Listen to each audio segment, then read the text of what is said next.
সেনাবাহিনীর বিরুদ্ধে আমাদের মিছিল করতে বলেছে, আমরা মিছিল করিনি। এরপর থেকে সম্পর্ক খারাপ হয়ে গেছে। যে আপনাদের গ্রিপের মধ্যে আমাদের সংগঠনটাকে রাখবেন, এই রাইখা বিভিন্ন জায়গায় মব সৃষ্টি করাবেন। ইলিয়াস ভাই বলতেছে আমার সাথে আড়াইজন নাই। ভাই আমার সাথে আড়াইজন নাই, আমি একাই ছিলাম ভাই। ইলিয়াস ভাই তো একটু পুলিশ দেখে দৌড় দিছে বাংলাদেশ থেকে। আপনি দেশ ছেড়ে চলে গেছেন বিপদের আভাস পেয়ে, আপনার গায়ে ফুলের টোকা পড়ে নাই, বাট আমি নিপীড়নের শিকার হয়েছি, নির্যাতনের শিকার হয়েছি। এবং এই যে এত বড় মিথ্যাচারিতা করলেন, আল্লাহর কাছে কি জবাব দিবেন মিয়া? লিখে দিছে 60 লাখ টাকা। এই 60 লাখ টাকা যদি ইলিয়াস প্রমাণ করতে না পারে, আমি অভিশাপ দিলাম ও যেন এর প্রভাব যেন ওর পরিবারের উপর পড়ে, আমার ফ্যামিলি ক্ষতি। নাকি দাদা ইলিয়াস ভাইয়ের সাথে সম্মিলিতভাবে বিভিন্নভাবে রাজনৈতিক পরামর্শ করে কাজ করতাম। আমরা কোন জায়গায় বিরোধটা হলো, তারা বলছিল যে সেনাবাহিনীর বিরুদ্ধে মিছিল করতে হবে।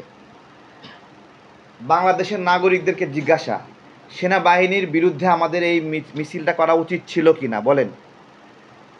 এই 24-এর গণ অভ্যুত্থানের পরে আমরা যে নিয়ন্ত্রণহীন হয়ে গিয়েছিলাম, সেই নিয়ন্ত্রণটা কে ফিরিয়ে এনেছে?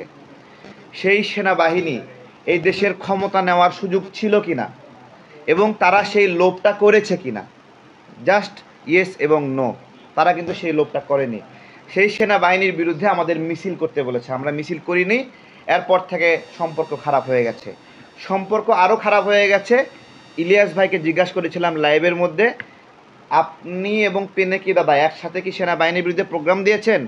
পিনাকি দাদা দেখলাম যে তার ফেসবুক পোস্টে দিছে ইলিয়াস এবং পিনাকি যৌথভাবে সেনাবাহিনীর বিরুদ্ধে মিছিল দিছে। আপনি কি এটা দিয়েছিলেন? ইলিয়াস ভাই বলতেছে না, আমি এটা দেই নাই। তাহলে পিনাকি দাদার কথাটা মিথ্যা হয়ে গেল। এইটাতে ভিডিওটা ভাইরাল হওয়াতে আমার উপরে পিনাকি দাদা এবং ইলিয়াস ভাই রাগ করছে। ইলিয়াস ভাই গতকালকে আমাকে আবার পোস্ট করছে, বিকাশুর রহমান তারেকের আম পার্টি থেকে সবাই বের হয়ে যাচ্ছে, এখন কি হবে? তারেকের সাথে 2.5 জন পোলাপান ছাড়া কেউ নাই, তারেকের বহিষ্কারের প্রক্রিয়া চলছে।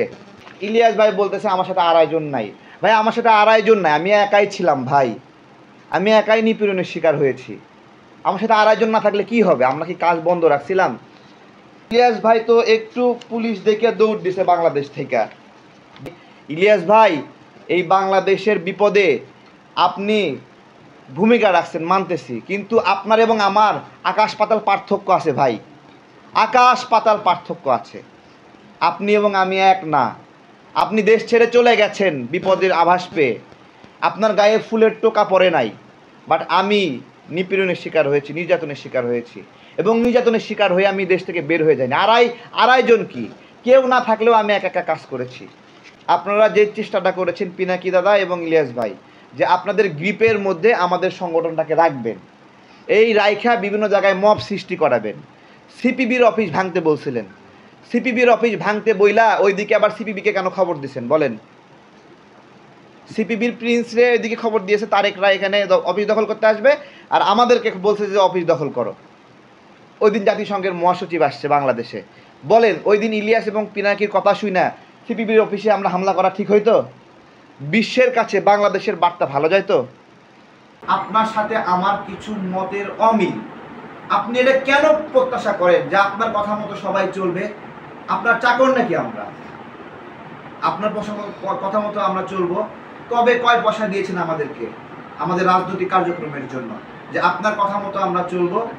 গত দুই দিন আগে ইলিয়াস ভাই পোস্ট দিচ্ছেন যে আমাদের দলের কর্মী সাধনা মহালাপুর তার জামিনের জন্য আমি 70 লাখ টাকা 60 লাখ টাকা নিচ্ছি।